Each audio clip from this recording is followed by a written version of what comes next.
alhamdulillah, sannunku da aiki. Sannu ya ayyuka. Sannu yau.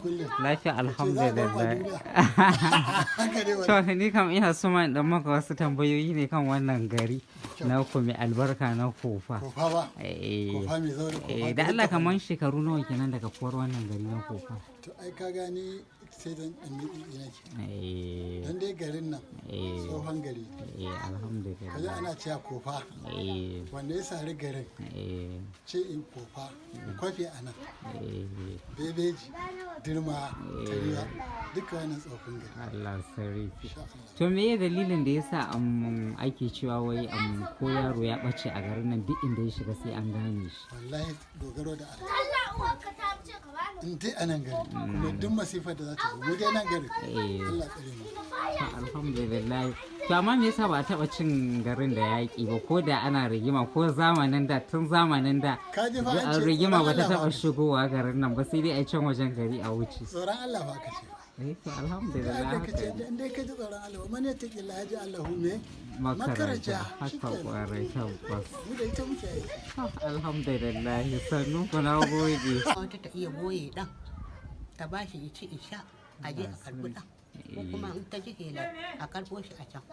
To me yasa haka mutane dan ba su da yawa ne ko dan mai garin bai da yawa ne shi yasa ba irin waɗannan masu aikata laifukan haka. Yawa ne garin kuma a da garin shiryayye ne.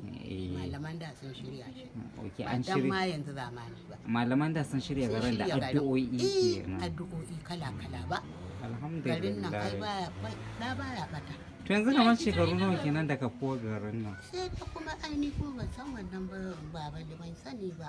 Tunda tun kan mu zo duniya ma. Kuma kun zo kun tarar da garin da mutane. Kaga fa da yaƙi ma ake. Amma ba zai shigo gari ba. Yaƙin. Sai dai a hango mayakan ta garu. Sai dai in an hau sama a hango mayaka.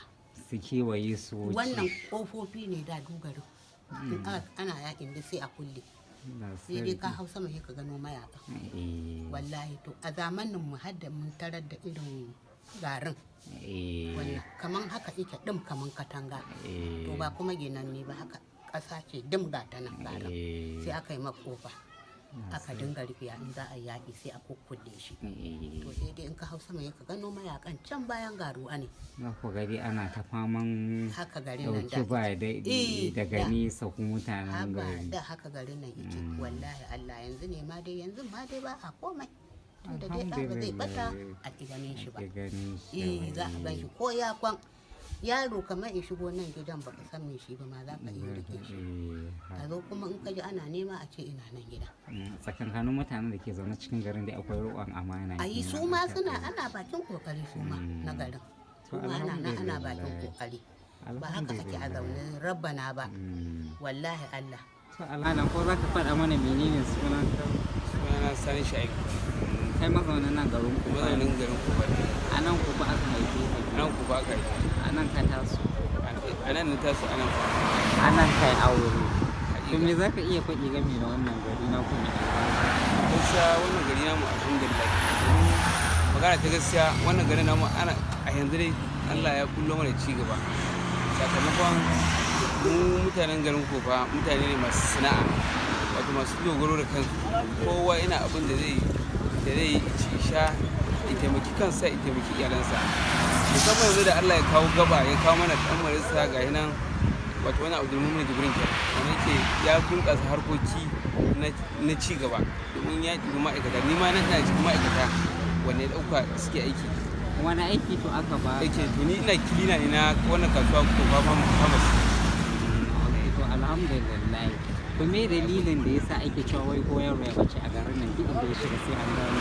To gaskiya wannan abun ba abun mamaki ne kowa ya san shi garin Kofa gari ne mai dimbin tarihi domin hakika Allah ya jarabce mu da manyan malamai wanda suke wa garin addu'o'i don haka kaga ba proud ne ba ko da a wani garin inda aka ce mutum dan Kofa ne inda aka ce ya bace hakika muna tabbacin cewa insha Allah in dai ba kwanansa ne kare ne mutuwa ko na abu ya mage ba muna tabbacin Allah da za a iya ganin sa. To menene gaskiyar batun nan na cewa ba a taɓa rigima a Kofa kuma ko an zo rigima ba ta shiga cikin Kofa? Wannan magana gaskiya ne. Wannan ya biyo bayan wato ainihin rike gaskiya da rike wato kaunanmu da Ubangiji da koyon manzo Allah sallallahu alaihi wasallam kuma kawai ita rayuwa da inda mutum ya rike gaskiya duk abin da zai samu da shi to mu a iya mana kan wannan bigiran alhamdulillah mun gode Allah